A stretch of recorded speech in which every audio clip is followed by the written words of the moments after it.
En manchette ce soir, 2 organismes de la région reçoivent une donation, manœuvre dangereuse sur la baie McLaren. Avez-vous payé vos taxes municipales?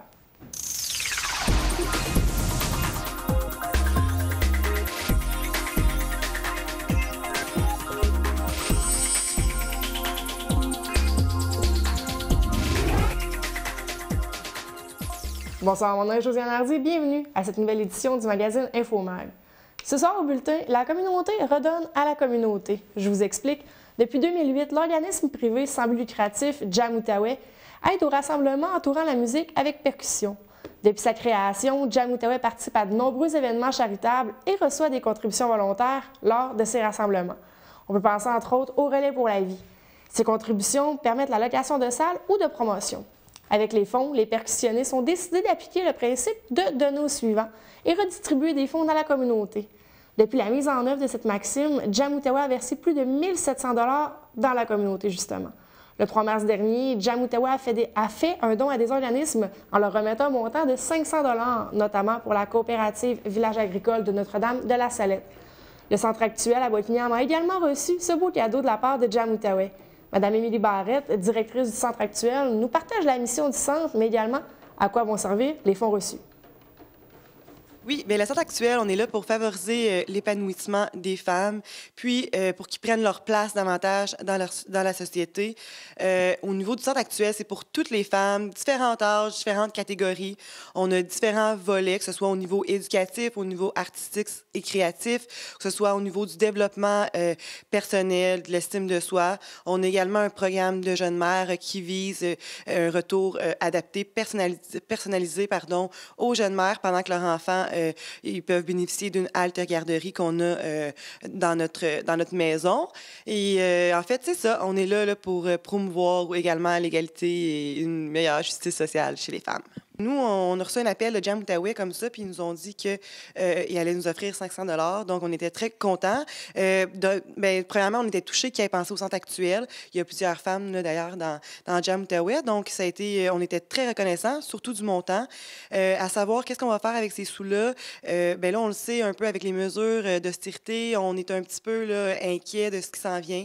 Et même au niveau de Centraide, on le sait, les coupures, tout ça, là, ils n'atteignent pas nécessairement leurs objectifs. Donc, c'est sûr que ça va servir à nos activités qu'on offre aux femmes au niveau du contenu et également pour le projet du volet Jeunes mères. Un autre organisme de la région a reçu des sous soit la table de Bethléem. Un 4e organisme sera dévoilé plus tard au mois de mars. Avec le montant octroyé, soit 500 $, je vous rappelle, l'organisme compte bien faire de grandes choses. Madame Valérie Maisonneuve est secrétaire trésorière pour l'organisme La Table de Bethléem. Elle nous résume la mission et comment les fonds seront utilisés. Le fonctionnement de la table de Bethléem, c'est vraiment d'offrir des repas sur l'heure du dîner aux enfants défavorisés. On offre des repas environ à 25-30 élèves par jour et ce, 5 jours semaine, 10 mois par année. Les dons qui nous sont donnés servent vraiment à acheter de la nourriture pour les enfants. Puis quand on parle de nourriture, on sait que c'est important d'avoir les 4 groupes alimentaires, autant les légumes, les fruits, produits laitiers, les viandes, les substituts. Ils ont tout ce qu'il leur faut dans leur assiette vraiment pour passer une belle fin de journée à l'école puis être concentrés sur ce qu'ils ont à faire, tout ça, là. La vidéo, du moins des photos, ont fait le tour des réseaux sociaux. De nombreux amateurs se rejoignent sur la baie McLaren dans le secteur de Gatineau. La surface gelée permet aux conducteurs d'effectuer de nombreuses manœuvres qui peuvent parfois s'avérer dangereuses sur la glace pour le conducteur, mais également pour les spectateurs. De tels rassemblements se déroulent de jour, mais également en soirée. De nombreuses plaintes auraient été acheminées au service de police en lien avec ces manœuvres, mais également en lien avec le bruit que le tout peut engendrer. Les conducteurs téméraires s'exposent à des amendes qui peuvent être assez élevées, autant en vertu du règlement municipal, mais également du côté criminel. On continue avec l'état des routes. Saviez-vous que l'Outaouais, en général, se place pas en si mauvaise posture? Les ponts, ponceaux et échangeurs sont classés en bon état selon le bilan du ministère des Transports du Québec. Pour les chaussées, par contre, c'est une autre histoire. 78,8 % sera en bon état, ce qui place l'Outaouais au 10e rang, toujours selon le bilan du MTQ. Mais avant de monter aux barricades en affirmant que de nombreuses rues auraient besoin d'un peu d'amour, ce bilan prend en charge les routes du MTQ et non celles de la ville de Gatineau. Est-ce que vous avez payé vos taxes municipales? La date butoir était il y a un mois environ, mais pas de panique si vous êtes en retard. Les intérêts s'ajustent s'ajuste justement avec le nombre de jours de retard. Vous pouvez les payer en tout temps. Mais quelques propriétaires sont rebelles et les taxes ne sont pas payées depuis 1, 2, voire même 3 ans. Ainsi, la maison est mise en vente pour récupérer les sommes impayées par les propriétaires. Après 3 ans, il est impossible pour la Ville de Gatineau de récupérer ces fonds. Donc, la Ville envoie un total de 9 avis aux propriétaires pour les aviser des démarches. M. Mario Saint-Pierre est trésorier adjoint pour la Ville de Gatineau. Non, heureusement, il n'y en a pas beaucoup. On parle d'à peu près là, 90% des gens qui payent leur compte de taxes à temps et les autres vont payer graduellement. D'abord, il faut comprendre que les taxes, ils deviennent prescrites au bout de 3 ans. Donc, si la Ville n'a pas pris de démarche au bout de 3 ans, on va perdre nos taxes. Donc, pour éviter de perdre des taxes, la procédure, il faut comprendre que la procédure là, débute dès l'année 1. On va vendre 3 ans plus tard, mais dès l'année 1, on envoie déjà des rappels aux citoyens. Donc, cette année, ils sont plein de processus de vente pour taxes qui va avoir lieu en juin prochain. Donc, on va vendre pour les gens qui doivent des taxes pour l'année 2013. Donc, depuis 2013, ces gens-là, déjà aujourd'hui, ont été informés à 9 reprises qu'ils avaient un arrérage. Ces propriétés seront mises en vente, comme M. Lapierre l'a indiqué, au mois de juin prochain. La majorité sera des terrains et non des maisons qui seront vendus. Très souvent, lors d'une reprise, le prix est moins élevé qu'il ne serait habituellement. Est-ce vraiment une aubaine pour les acheteurs? Au départ, là, il faut comprendre que c'est exceptionnel qu'il y a des maisons ou des condos, des immeubles, pas des immeubles, là, mais qu'il y a des maisons en vente pour taxes. C'est généralement là, des terrains qui sont en vente pour taxes. Ça peut arriver à l'occasion qu'il y a des maisons, mais c'est plus souvent des terrains. Est-ce que c'est des aubaines? Ça peut être des aubaines dans certains cas, mais il faut faire attention. Les gens doivent se renseigner, ils doivent vérifier l'état de l'immeuble, l'état du terrain. On vous l'annonçait lors du bulletin de mardi dernier que le demi-marathon de la Fondation Santé Papineau prenait le nom de demi-marathon Uniprix. Les inscriptions sont déjà débutées via le site Internet. Mais avec ce nouveau partenariat qui apporte 75 000 $ pour les 5 prochaines années, plus les montants amassés lors des inscriptions, où les fonds iront-ils avec le projet de loi du ministre Barrette? Oui, tout à fait. La loi 10, vous savez que les C3S n'existeront plus le 31 à partir du 1er avril, là, la dernière journée, 31 mars. Et là, ça va être les 6. Nous, c'est un ciseau à l'Outaouais. Donc, dans la loi, un paragraphe qui dit que nous, toutes les fondations du Québec sont indépendantes et les argents qu'elles vont amasser vont rester attachés aux établissements à lesquels elles donnaient. Donc, nous on a défini le territoire de Papineau. Donc, nous, c'est tout le territoire de Papineau qui va devenir on amasse des fonds pour le territoire, pour les organismes en santé, mais reconnus par le ministère, naturellement. Donc, non, nous, ça ne change rien. On garde le même territoire. On continue. Tous les fonds amassés vont aller chez nous, vont demeurer chez nous. On vous en parle depuis quelques temps du regroupement des gens d'affaires de la Basse-Lièvre, mais également de la revitalisation de l'avenue de Buckingham. Une seule ou 2 entités? Je me suis entretenue avec la directrice du RGA Basse-Lièvre, Karine Lauzon, plus tôt aujourd'hui.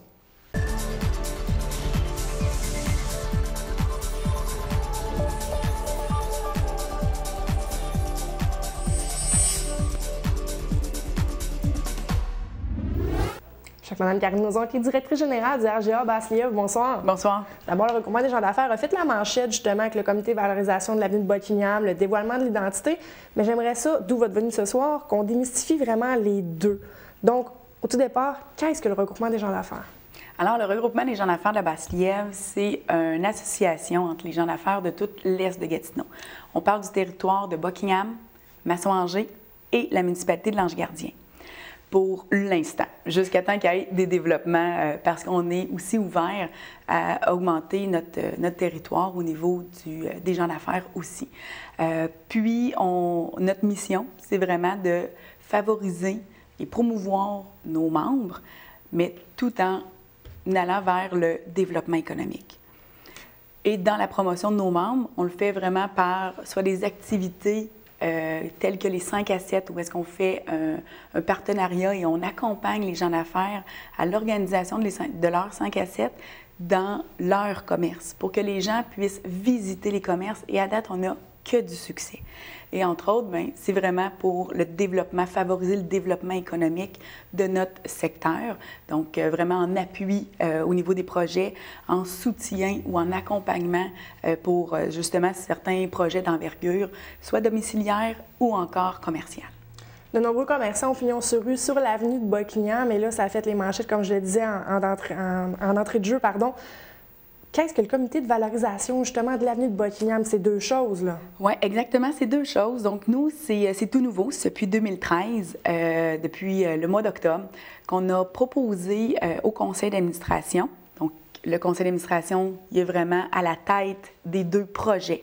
Donc, le projet autant de développement économique de l'association pour le grand territoire et le projet pour le comité de valorisation commerciale du secteur de l'avenue de Buckingham. Et on a proposé une nouvelle structure de gouvernance qui a été approuvée pour justement bien séparer les deux projets. Pourquoi je parle de projet? C'est parce que ce ne sont pas des organismes en fait enregistrés. Ce sont vraiment deux projets qui est chapeauté par le RGA Basse-Lièvre. Le projet de l'avenue de Buckingham cible les commerçants du secteur de l'avenue de Buckingham et des rues perpendiculaires à cette avenue, telles que la rue Joseph, la rue Lamennais ou encore la rue McLaren. Et un petit peu plus haut, on parle de Church, on parle de John F. Kennedy. Donc, c'est vraiment pour aller chercher tout ce qui est le zonage commercial. Et avec ce projet-là, on a un mandat qui nous est donné par la Ville de Gatineau pour faire du développement économique, mais quand on parle de développement économique, c'est vraiment ciblé pour trouver une stratégie pour combler les locaux vacants, pour créer un dynamisme dans le secteur et entre les commerçants et qu'il y ait un sentiment d'appartenance à cette avenue qui est riche en patrimoine, qui est riche en commerce et qui est riche aussi en entreprises bien établies et pour certaines depuis 20, 30, 45 ans et 60 ans. Il y a beaucoup de personnes, beaucoup d'acteurs dans ces deux projets-là, on va dire ça comme ça, qui sont distincts mais qui se rejoignent d'une certaine façon.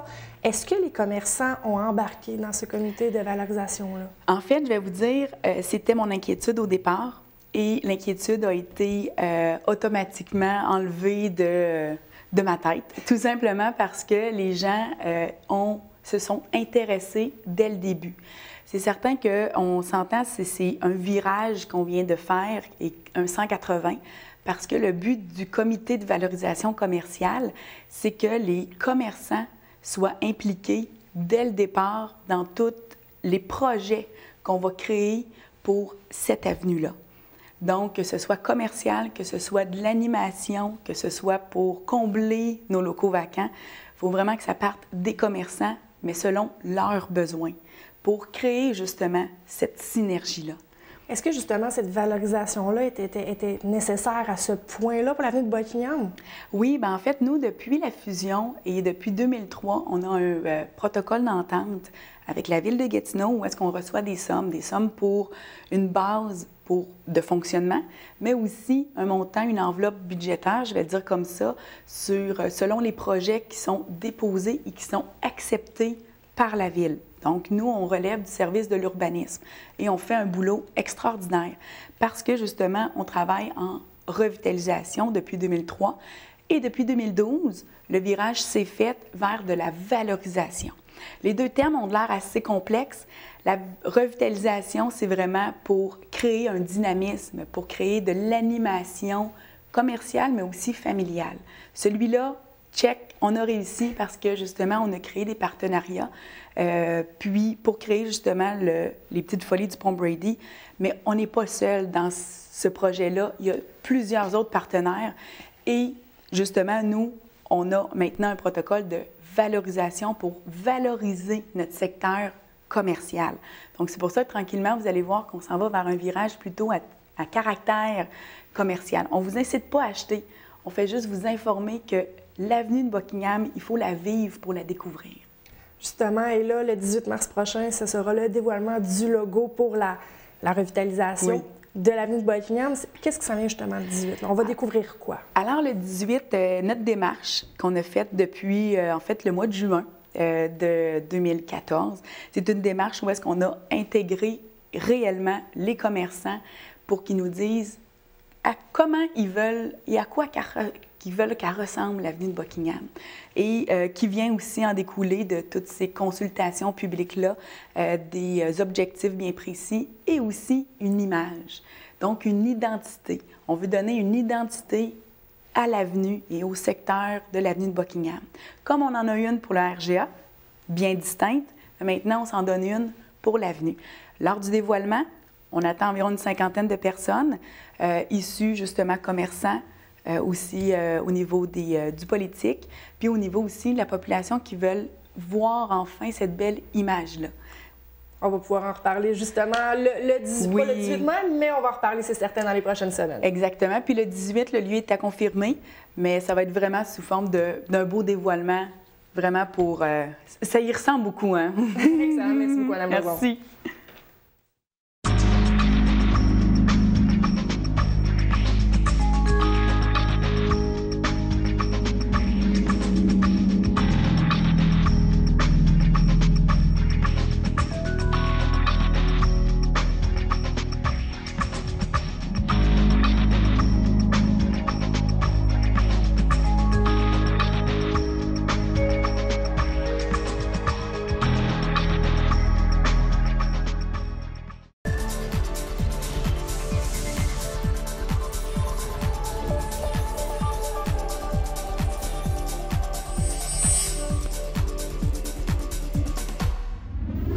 C'est l'heure des sports avec François. François, bonsoir. Bonsoir, Josiane. Et on commence ça en hockey, les séries éliminatoires. Oui, ça se poursuit et on sait que là, on est rendu au final de division.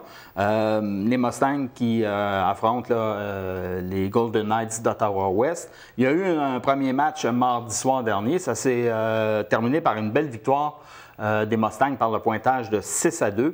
Ça a été un match là, où il y a quand même... On ne peut pas dire que les Mustangs ont dominé, mais ils ont été opportunistes. Alors, encore une fois, disons que les vétérans se sont levés. La première ligne de l'équipe, là, Gabriel Tourangeau, Michael Gervais et Vincent Proulx, ont eu quand même 3 buts là, sur les 6. Il faut noter aussi une belle performance de Raphaël Grandmaison avec un but et une passe dans le match. Ce soir, les Mustangs sont en action encore du côté d'Ottawa-Ouest. On sait que cette fois-ci, les 2 premiers matchs étaient du côté d'Ottawa-Ouest. Les 2 prochains seront à Buckingham. Alors, et vendredi, c'est-à-dire demain, le match est au centre sportif à Buckingham. Mais notez bien l'heure, le match débute à 20h30. Ça, en raison du tournoi là, national qui se déroule. Alors, le match est retardé d'une demi-heure. Et la prochaine rencontre aura lieu mardi prochain, toujours au centre sportif. Et là, ça sera à compter de 20h. Excellent. Là, tu en as parlé, le tournoi national de Buckingham. Oui, effectivement, c'était le premier bloc la semaine dernière. Ça se poursuit cette semaine. Il faut remarquer la présence là, de 2 équipes Pee-Wee de France qui, cette année, là, sont venues avec... Il est un armé, là. Il était oui, là, il était vrai. Ils ont dit, on y va pour le vrai cette année. Ils ont remporté de brillante façon là, le tournoi dans le Pee-Wee. Du côté du Midget 2B, on sait que les voisins de Papineau participaient. Ils se sont rendus quand même jusqu'à la finale pour s'incliner devant les Étoiles de Beauval. Dans le Bantam B, les Éclairs, j'ai pas le nom de l'association, simplement le club Les Éclairs ont disposé facilement des Jets de la Lièvre par le pointage de 6-1. Dans le Pee-Wee B, Briançon l'a emporté sur Mont-Laurier par le pointage de 4-1. Et dans le Pee-Wee A, c'est le représentant de Tours, c'est ça les 2 équipes françaises, qui l'ont emporté 5-0 contre les Jets. Ça se poursuit aussi ce soir, vendredi et samedi et dimanche, là, les finales du dernier bloc au centre sportif. Excellent. Ça va en curling maintenant. Oui, on sait que c'est le brailleur et qu'un gars de chez nous, Jean-Michel Ménard, qui est originaire d'Aylmer, représente là, le Québec. Après un début difficile où son équipe avait encaissé là, les deux défaites à ses 2 premières sorties, ils sont quand même bien revenus. Ils ont gagné 3 matchs en ligne. Et là, présentement,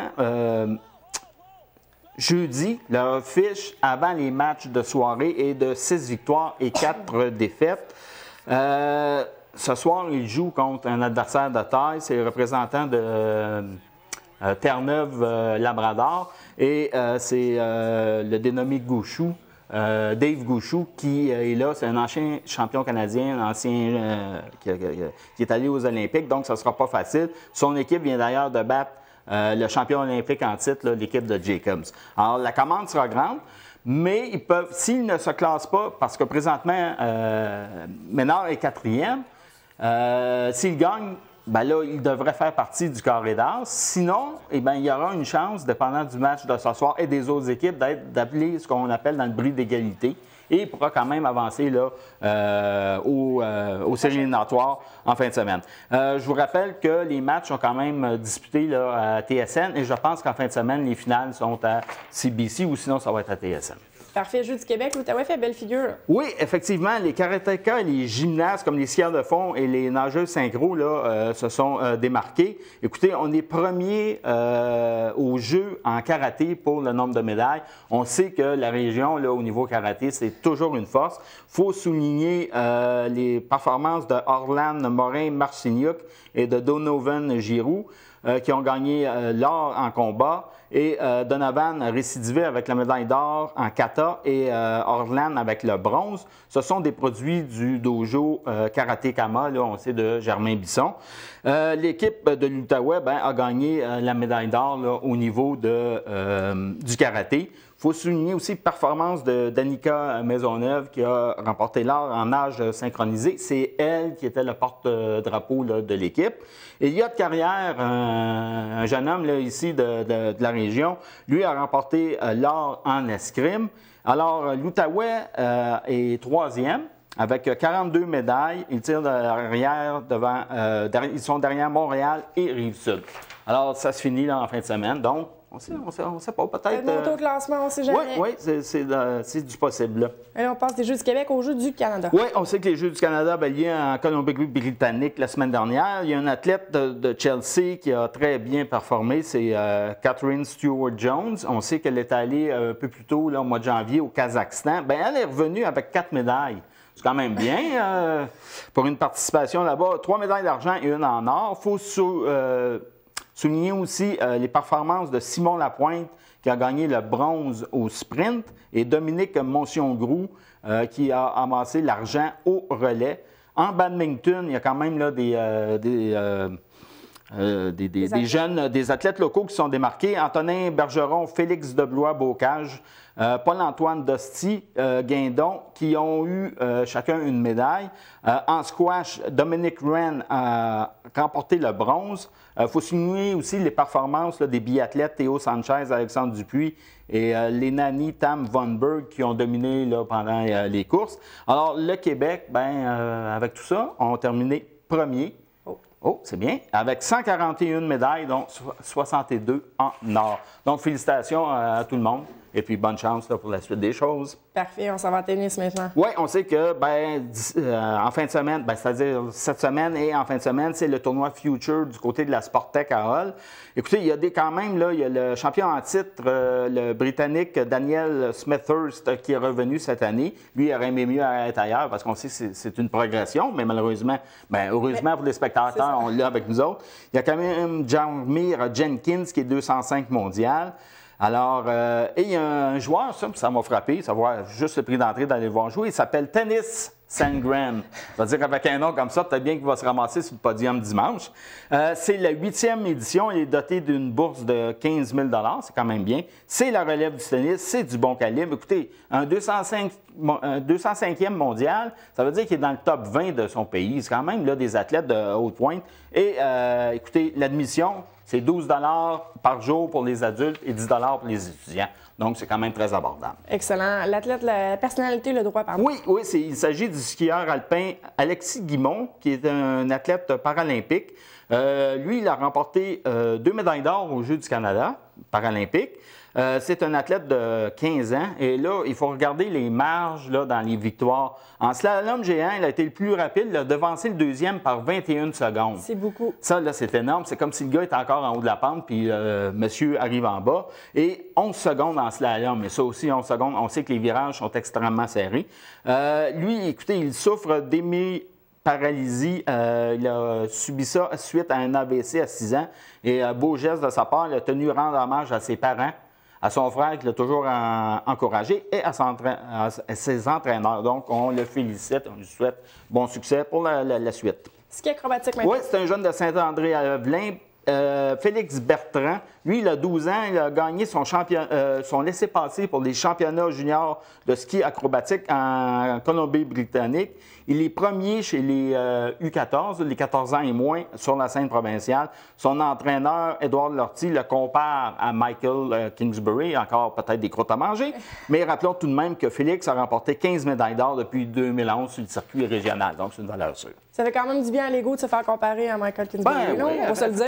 Oui, ben, absolument. On passe du ski au soccer maintenant. Oui, à l'instar de Buckingham, l'Association de soccer de Masson-Angers s'est dotée d'un directeur technique là, pour élaborer les programmes et voir aussi à encadrer l'association. Il s'agit de M. Anthony Deslions. Auparavant, c'était un directeur technique de l'Association de soccer de Hull.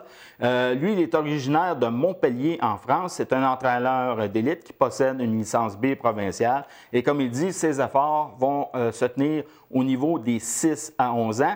Et aussi, il veut faire du recrutement dans les écoles pour ouvrir des camps de jour au niveau soccer dès cet été du côté de Masson-Angers. Excellente initiative. Excellent. Oui. Et là, on s'en va en excuse-moi, baseball. Baseball, oui. Écoutez, il fait encore froid, mais c'est le temps de penser au baseball.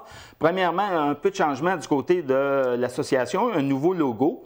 Qui a été choisi suite à un concours. Alors, le logo retenu a été réalisé par Gabriel Dolbec-Demers et Antoine Brisson, et on a pu le voir là, dans le journal Le Bulletin. Ça a quand même là, un style. Je vous rappelle que les inscriptions pour le baseball avec l'ABA2R aura lieu le 10, le 11 et le 12 mars de 18h30 à 20h au centre communautaire. Et pour plus d'informations, on va sur le site web au www.abadr.ca. Les gens ont pu voir le logo en arrière de nous en même temps qu'on parlait, François. Merci beaucoup. Ah, ben ça m'a fait plaisir. Je vous remercie d'avoir été avec nous. Je vous rappelle que la partie des Mustangs, François, c'est 20h30 vendredi. 20h30 vendredi, ne pas confondre. 20h30, mettez ça à l'agenda. Et également, en fin de semaine, on avance l'heure. Oui, on perd 1 heure de sommeil, mais on gagne 1 heure d'ensoleillement. Donc, ça s'équivaut un peu. Dans la nuit de samedi à dimanche, l'heure va avancer. Donc, mettez ça aussi à votre agenda, tant qu'à l'avoir ouvert pour mettre la game des Mustangs. En fin de semaine, on avance l'heure. Si vous avez des commentaires, des suggestions, le 281-8250, 281-8250. Mon nom est Josiane Hardy. Je vous souhaite une très bonne soirée sur nos ondes. Merci beaucoup.